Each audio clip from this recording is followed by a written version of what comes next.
Hey, what's going on? It's Andy here. It's October 26, 2015. I am currently in Naples, Florida.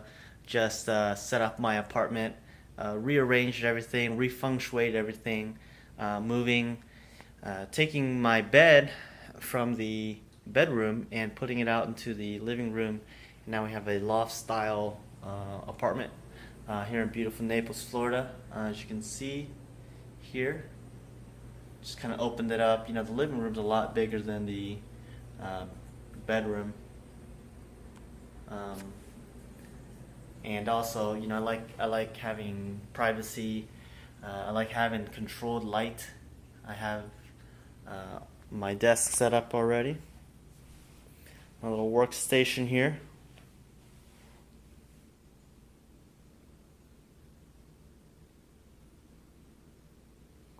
A little pup on the bottom, and basically, I came up with this idea while in meditation over the weekend in Orlando. I noticed that my energy levels weren't as high as they normally were. My girlfriend's energy levels weren't as high as they normally were. And I thought about, you know, when we first started our relationship, how, you know, there was a lot of light in it, there was a lot of energy. And I noticed that, you know, we were actually sleeping in a high rise condo in Fort Myers, overlooking the Calahoosie River. Fantastic, fantastic views every single evening. Beautiful sunsets, beautiful evenings. When 4th of July comes around, you're looking at 30 fireworks simultaneously all across the horizon. So, beautiful place, but the environment really helped us, helped us have a really great relationship. You know, again with a lot of energy, lots of light.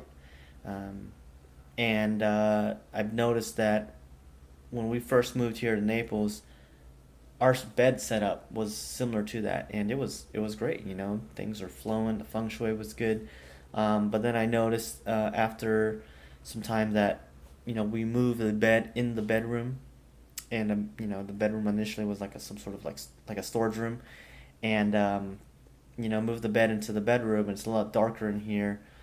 Basically, if it's 3 o'clock, 5 o'clock, noon, midday, it's completely dark in here. And if you're sleeping and you want to wake up early, it's not very motivating when your current environment is always dark. So it's like a cave in a sense, but probably not the best for a bedroom. Better for an office. So I've converted this room back into an office. Really optimized it here. So I got my pending projects. Got the GoPro set up, which I'll be using later. Got my Lenovo and a 23-inch monitor. Small library right here on my desk. I'm using a giant sketch pad. I mapped out my days and different things I wanted to do for this week. It's only 6 days on there. I have a book.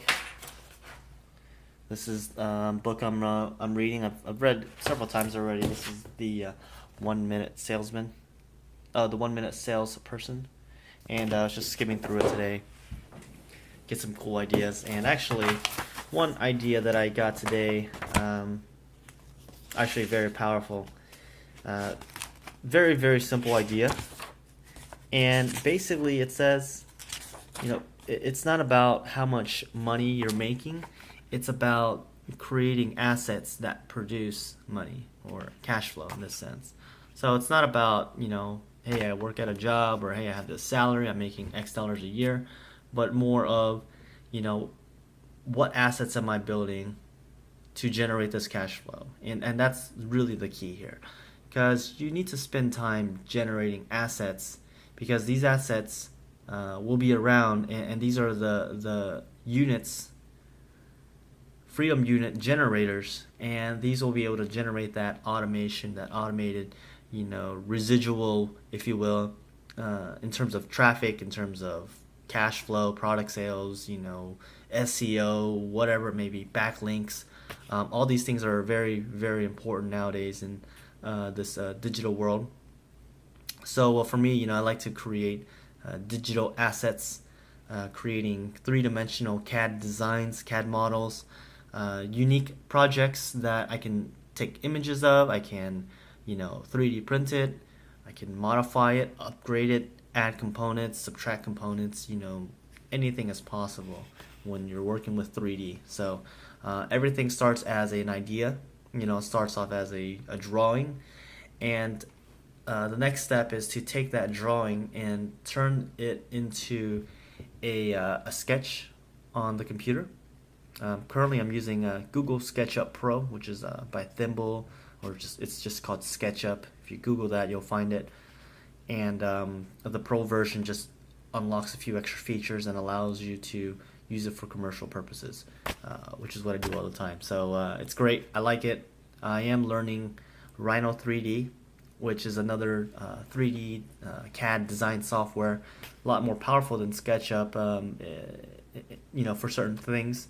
So so far, so good with that. I'm watching a lot of YouTube videos and really learning how that works. But yeah, it starts off as the three dimension. So it starts off as an idea, then to hand drawing, then to CAD drawing. Next is you 3D print the first prototype. After you 3D print the first prototype, make adjustments, cut holes, drill into it, draw on it with a Sharpie. Do whatever you need to do to test and validate this idea, this product, before you go ahead and spend a lot more money down the road making this object, or looking for suppliers, or mass production of this item that you don't even know it's going to work yet. So one tip for me, something I've done in the past, I've had some experience with taking the idea and making the product. And sometimes I go a little overboard. I jump a few steps ahead, and it's kind of a waste of energy until you can validate, test, and refine. Ask a few people, send it to field test it for a few days, a week, or whatever. Survey it. Make a YouTube video like I'm doing now. Make a YouTube video, post it on Reddit. What happens? How many views will you get? Will you get any interest? Will anybody say, "Take my money"? Because if that happens, then you're off to a great start. So after the first prototype, the next is to make adjustments, and then for me, what I do is I 3D print the second prototype, make any more adjustments that need to be made, and if I need to, make another prototype. This is the beauty behind 3D printing. You can quickly test, validate ideas before you go ahead and waste a lot of time and energy, searching for a mold and manufacturers and all this bullshit, So, we live in a digital world now. We have 3D printing. Inventing new products is more easier than ever. But you